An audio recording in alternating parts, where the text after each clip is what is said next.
Hello and welcome to Live at Epiphan. It's Thursday at 3 o'clock Eastern, so we're here once again talking about something to do with live streaming stuff because that's one of the big things we do here at Epiphan Video. We make hardware devices that help you deliver better live streams. And of course, like so many people these days, we find ourselves working from home. We have crossed that 6 month mark now. We've been stuck in our houses for longer than 6 months at this point. So we've learned quite a bit about how to do content creation and live streaming and do online meetings in that time.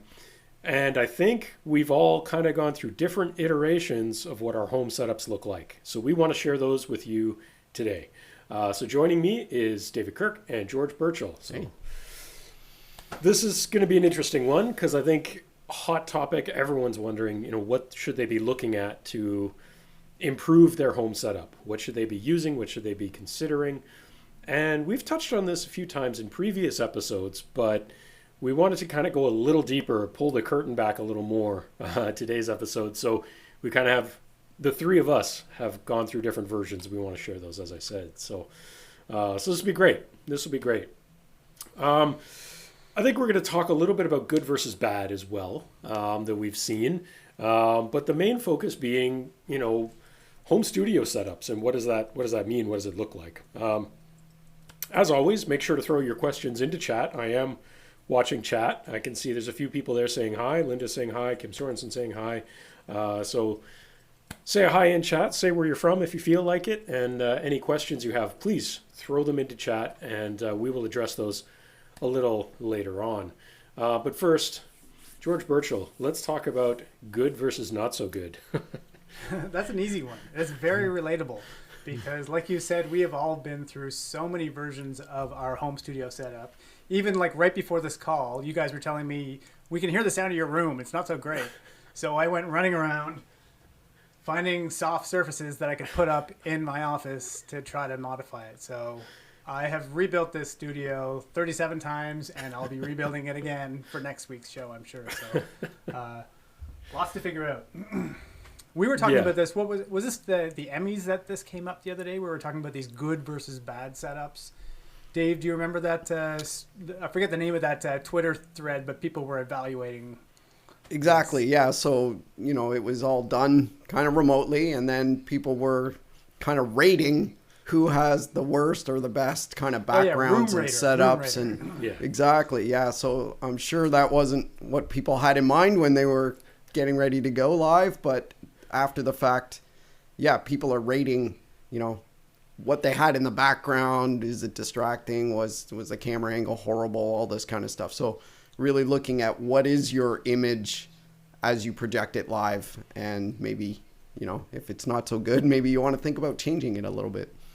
Yeah, and if anyone's interested, there's a whole Twitter account, Room Raider, that basically is just people sharing pictures, much like the one we had up in our slide a second ago, kind of showing sometimes even people that are A-list celebrities or people who you would think might have the personal budget to really have a legit home studio, and yet. So, there's you could do it on a fairly low budget too. But if you have the means, I think you should probably use them to make it as high quality as possible. And I think on this slide, if we go back to it for a moment, I think if we look at our good example there, the main good example there, and I think I see a lot of images like this with news organizations whose reporters are trying to do news reports from home, that kind of thing. This is a pretty typical setup, Their living room that they keep tidy is in the background. So maybe not the most professional of settings, but it's at least visually appealing. It's clean, but most importantly, the lighting is done properly. They have light on the face and not just light blasting them from the back. Whereas our not so good is I don't know if that's a closet, a restaurant. I don't know what's going on there. Webcam straight up the nose. It's basically everything you don't want to do. Yeah, there's a lot of clutter in the back of that not so good version. You don't like that fire extinguisher? You don't think you that's got the first aid kit, I think there, and a poster above that, maybe how to use the fire extinguisher. I don't know, but there's a lot of things to distract the eye in that one. At least, even though in the good version, there's still many things in the background. It's just a common kind of background with some depth to it that you can easily ignore and focus on the person. Right? That's the most important thing. Like, can you ignore the background? That's usually what I look for. Like, does it do what it's supposed to, fade into the background? Then that's exactly. A win, right? And these are actually some points. The other day, I had shared a video with some of my colleagues about, for those who aren't aware, Andrew Yang was running for president as a Democratic candidate. He ultimately failed to achieve the nomination. But since then, he's been doing a lot of podcasting. And he had a guest a little while ago that was talking about exactly this kind of thing as well. This guy's a professional coach who was saying, these are the things you need. And he was talking about making sure there's depth behind you, a lot like George Burchell has. And the lighting from the front and all these things. So if anyone's interested, you could, I'm not going to put a link up here, but it's pretty easy to find. It was a great little talk, to share some of these things. And we're going to talk about a lot of the same things that we've learned. But the physical space is probably one of the biggest ones. And that's, I think, for my own revisions, the physical space has been one of the ones I've changed up a lot. And I think, George Burchell, you have as well. Well, yeah, I like a shallow depth of field in the images that I want to put out there. And so this room's not very big that I'm in right now. It's about 12 by 12, but I'm making the most of it. And I guess everyone's going to be doing the same thing, using the space that they have. You can't necessarily find a great looking studio, but if you can go from corner to corner, you can get usually 10 feet in just about any room. And I find that helps. Or you go with what you guys are doing and put up a background behind you, and then you don't have to worry about the space at all. Like, you're kind of safe. Right. Why don't I jump in first here? I'll just give you a little tour before and after of some of the versions of my studio here. This is my studio now. So this is basically a desk with this strange piece of wood that people before here mounted on the wall. And one thing you'll notice is that I put my monitor and my camera up high, and that allows me to stand up. And I find when I'm doing any kind of presentation, if I'm standing up, I feel a lot more confident, and I get to move around a little bit, and I'm not slumping in a chair. So I really like standing up. That was something I learned early on. So I have a camera mounted on, George, what's the name of these bracket things that I have behind my monitor here? Well, I use the small rig clamps, the universal clamps. Yeah. And then they usually have some sort of ball head articulating arm to go with them. But we're both using a similar setup for that. So that allows me to mount this camera, which is a Canon M200, to this kind of gray arm that's holding up my monitor. And I think that's kind of ideal because it means my eye line is pretty close to like what I need to look at on the screen. I always need to look at something on screen, whether it's interacting with people in comments or I'm trying to present slides or that kind of thing. So the monitor side of this setup is a pretty big consideration. Outside of that, everything is pretty standard. I have a mic here running into a little preamp, and I can either take that through a Zoom call or I can bring that into what I'm doing today. There's a Pearl Mini lower down. You can't quite see it here. Sorry, a Pearl, original Pearl, and I'm doing an SRT stream. I have a light here, but I'm not pointing it at my face. And the reason is I prefer the reflected light. So in fact, I'll actually turn it around and you'll see it. It's going to be really bright. But I can make it lower, but it's still just kind of harsh when it's pointing straight at me. But if I bounce it off a wall in front of me or off the ceiling, I can sort of adjust it that way too. You can really shape the light nicely if you can bounce it off another wall. So that's another tip I would recommend to people. I have another light here, which I use just to add a bit of warmth to this side of my face. And then behind me, I have a little gooseneck with a colored bulb in it. So I can dial in whatever color I want back there, and I can make it, orange or something like that. So you can choose kind of what color and what kind of look you're going for. I can, put it on fade. These bulbs are really cheap now. Those Philips Hue bulbs are a good example some of our colleagues use. So that's kind of some of the details around my setup. I'll show you quickly. One of my famous before pictures was this leaning tower of home tables. It's a disaster, yeah. But it was because I wanted to get it up high. So I stacked everything up high here. And this was in my living room where I had very nice natural light. I didn't have artificial lighting like I have now. So this was one of the ways I solved those problems before. It looked hideous, but the image that came out of it did look pretty good. So things are a lot tidier now. And when I come down here to my studio, it's ready to go. I don't have to set it up every time. So that's another thing. Have a studio that you can set up and leave set up is a real advantage if you can afford that, to not have to build it every time. Here is my microphone and my camera. As you can see, it's all listed out here in this list. There's nothing new or innovative here. It's fairly straightforward. Microphones and lighting and this Canon camera we've talked about it many times. So you can choose whatever camera you want and whatever microphone and build it any way you want. But some of those mounting things that George, I know you're going to talk about are going to help a lot. So that's my tour. Any questions? Well, I think probably one of the biggest things you mentioned there, and we've said this in previous episodes as well, is that in general, when you're in a work from home environment, you really want to try to identify a separate space that's dedicated to just that. I know that's not easy for everyone. We've made a lot of jokes internally here at Epiphan about, number one consumer advice, go buy a house with enough rooms to have an office set up. But whenever you can do that, it's not only going to help just your work from home environment, but if you need to set up a studio, you really need to have that dedicated space because you can't be setting it up and tearing it down. If you're going to be dealing with lighting, you need to have it consistent all the time. And it might take you 5 iterations before you really tune it into exactly the way you want it to look and be. So, that's probably a good starting tip. And obviously you didn't do that at first and then moved into a space in the basement to do so. But I know, usually when you join our internal meetings, you're usually on your back porch, kind of hanging out outside. Anywhere. Right? I'm all over my house, wherever my kids aren't. Exactly. But for these shows, it's nice to have a little bit of sound insulation as well. For sure. So Dave, maybe walk us through a little bit of what you have in your setup. Sure. So I think there's some common elements definitely in my setup and George's.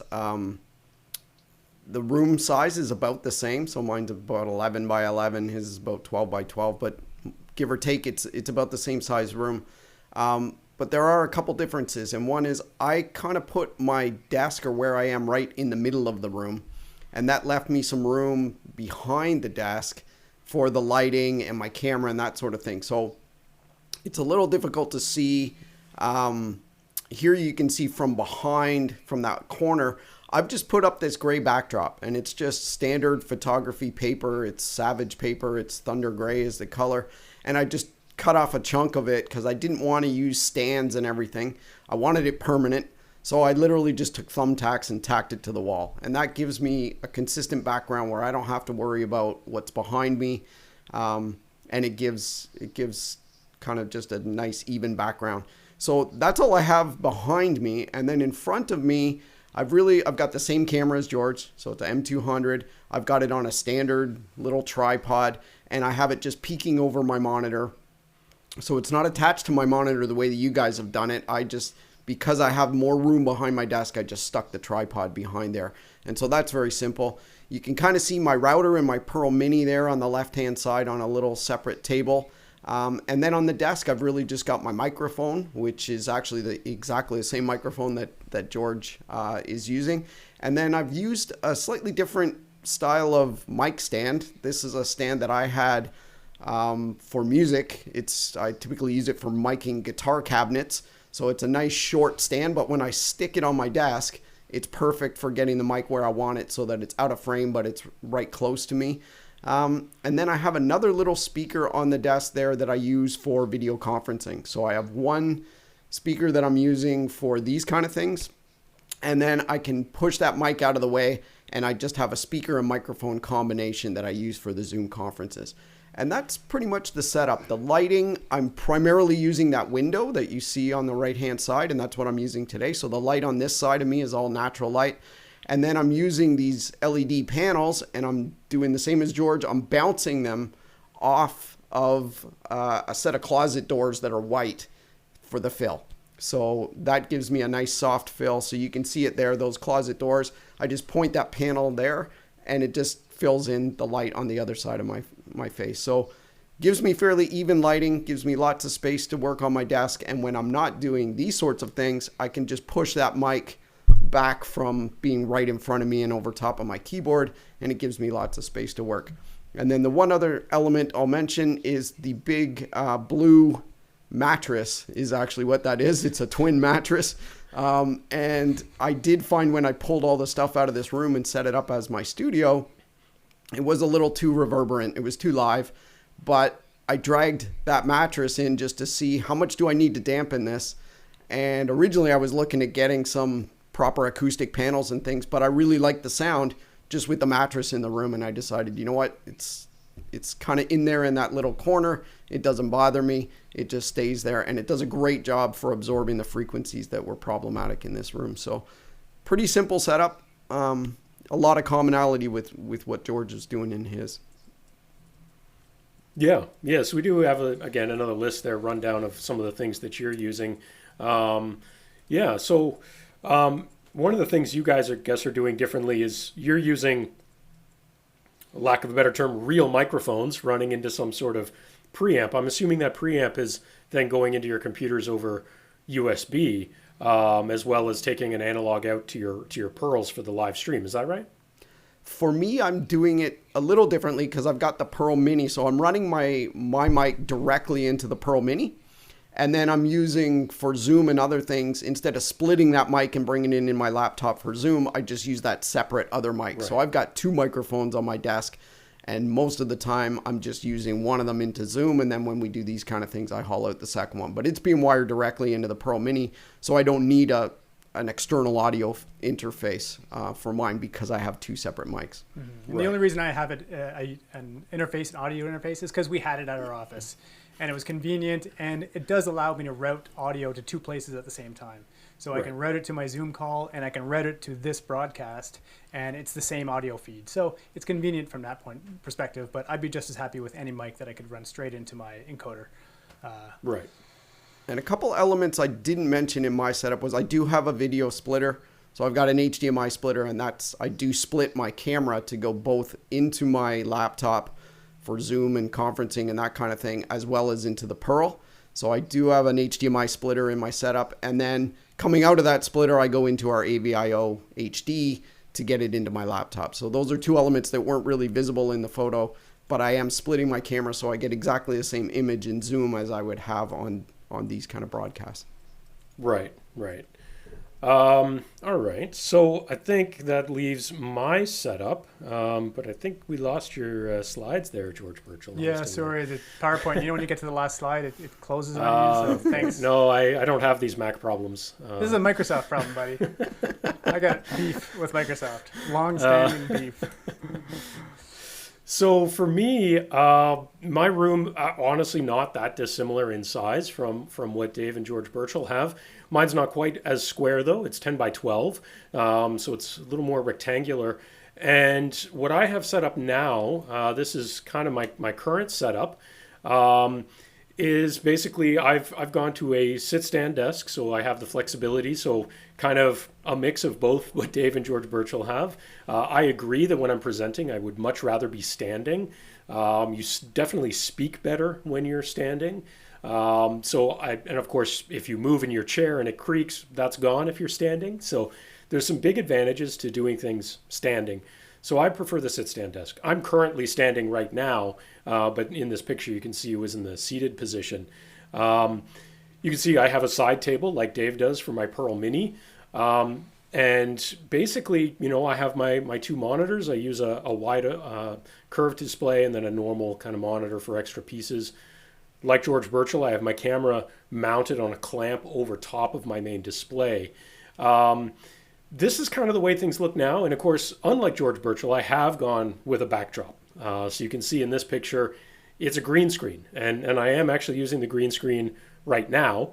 You guys just can't tell because I'm keying that using some tricks.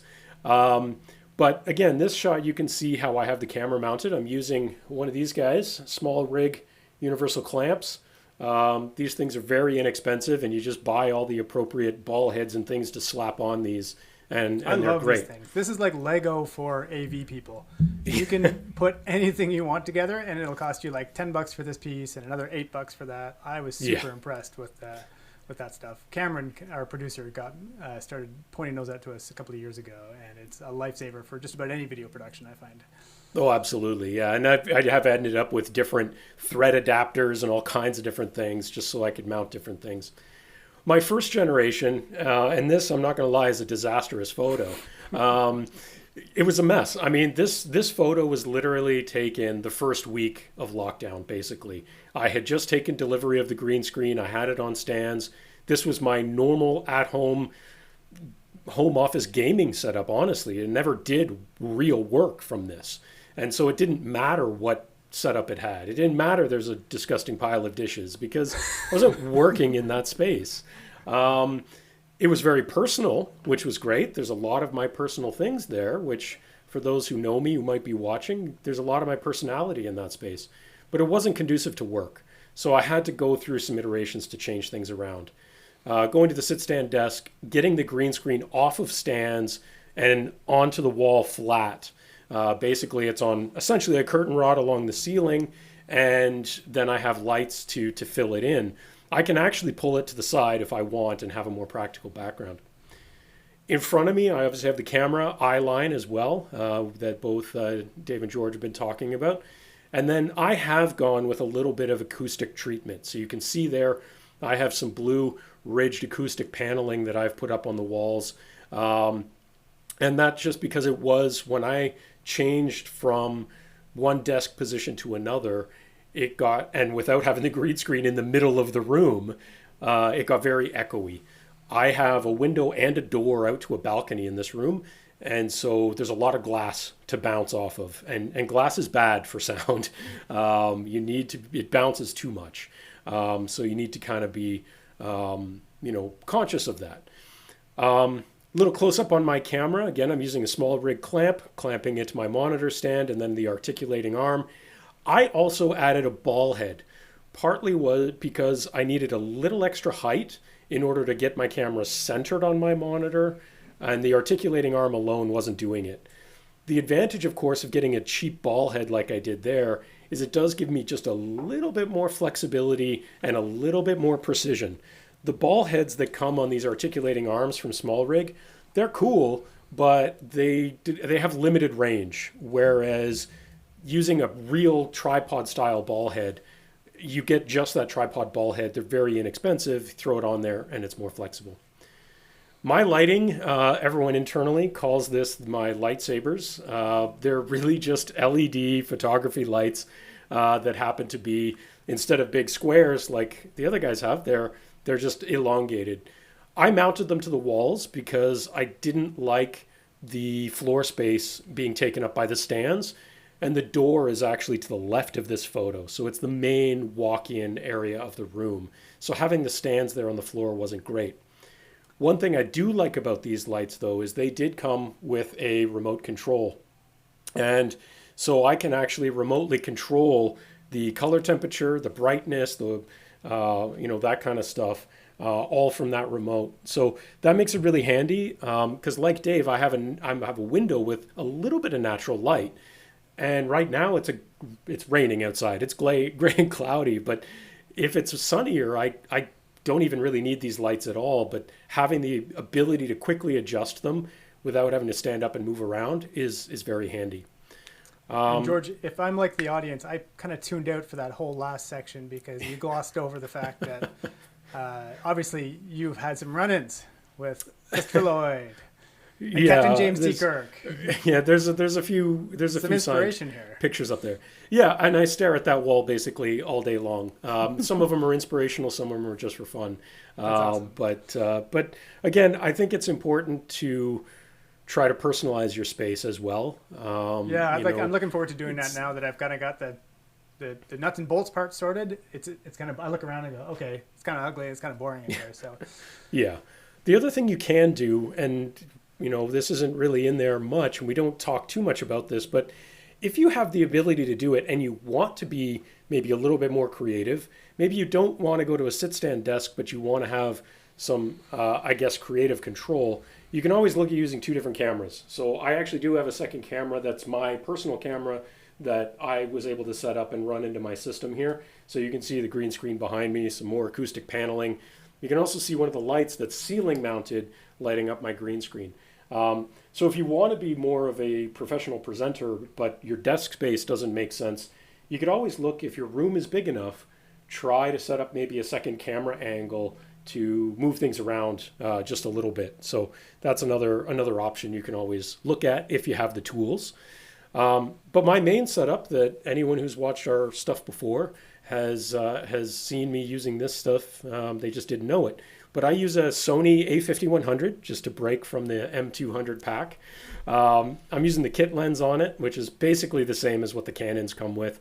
I have the LED lights. They're all pretty inexpensive ones. I'm using a Pearl Mini for my SRT stream, which is feeding into our production for this. I have my green screen background that I can remove or not. And the only other difference is my audio. So you guys are using the AT4040s, I think.